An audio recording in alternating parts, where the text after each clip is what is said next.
খারাপ সময়টা হয়তো অতীত হয়ে যায়, কিন্তু মানুষের খারাপ ব্যবহারটা কখনো অতীত হয়ে যায় না। শুধু নিজে থেকে কথা বলা বন্ধ করে দেখো, দেখবে অনেক আপনজন বড় হয়ে যাবে। আসলে কেউ আপন হয় না। যারা তোমার ক্ষতি চায় তাদের আঘাত করবে না, তাদের সামনে একটু হাসি মুখে বাঁচবে। দেখবে তুমি আঘাত করলে যা কষ্ট পেত, ওরা তার থেকেও বেশি কষ্ট পাবে। যত মিশবে ততই মানুষ চিনবে, অভিনয় যে কত প্রকার হয় তা বুঝতে পারবে।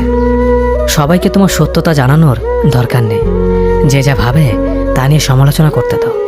বেঈমান মানুষগুলো কখনো অপরিচিত মানুষ হয় না, খুব কাছের মানুষগুলোই বেঈমান হয়। মানুষ চেনা শুরু করলে এমনিতেই বন্ধুর সংখ্যা কমে যাবে, এটাই বাস্তব। 3টি কথা মনে রাখবেন: যে তোমাকে সাহায্য করে তাকে কখনো ভুলে যেও না, যে তোমাকে ভালোবাসে তাকে কখনো ঘৃণা করো না, যে তোমাকে বিশ্বাস করে তাকে কখনো ঠকিও না। ধোঁকা একজনেই দেয়, কিন্তু বিশ্বাস সবার উপর থেকে উঠে যায়। একদিন আমাকে মনে পড়বে, কিন্তু সাহস করে ফোন দিতে পারবে না। লজ্জায় নিজেকে সংবরণ করবে। আমাদের এত গল্প আর এত স্মৃতি জমেছে যে তুমি অন্য কারো মাঝে আমার ছায়া দেখবে, কিন্তু সেখানে আর আমাকে পাবা না। একটা আক্ষেপ জন্ম নিবে তোমার ভিতরে। রাত গভীর হলে আমার ফেসবুক ওয়াল ঘুরতে মন চাইবে তোমার। হয়তো সব বাধা ভেঙে মনের সাথে যুদ্ধ করে হলেও আমার প্রতিটি পোস্ট দেখবে, হাসবে, রাগ করবে, কিন্তু আমাকে সেই অনুভূতি বলতে পারবে না। এর চেয়ে আর বড় কষ্টের কি হতে পারে বলো? কোনো এক ভোরে কিংবা গভীর রাতে ঘুম ভেঙে ফোন চেক করে দেখবে আমার কোনো টেক্সট আছে কিনা। আমাকে না পেয়ে তোমার যেই দীর্ঘশ্বাস জন্মাবে তা তোমার প্রাপ্য ছিল। নারীর প্রেমে পড়ো তুমি, কাটছো তোমার দাড়ি। ইউসুফ নবীর দাড়ি দেখে হাত কাটতো নারী।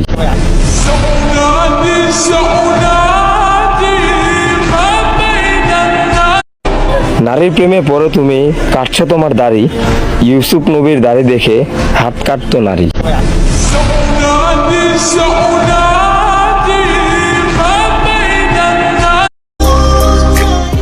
জীবনের শুরুতে কষ্টের সূচনা, হাজারো ব্যথা নিয়ে আমার রচনা। যন্ত্রণার অন্ধঘরে নির্মম এক পরিহাস, চোখের জল আর বেদনা দিয়ে আমার জীবনের ইতিহাস। আমি ভুল করেই কাঁদি, ভুলেই বাঁধি ঘর, আমার সমস্ত ভুলের আমি কারিগর।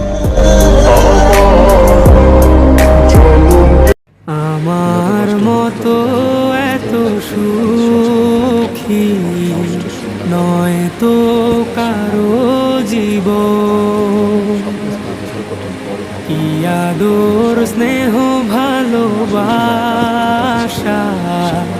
জড়ানো মায়ার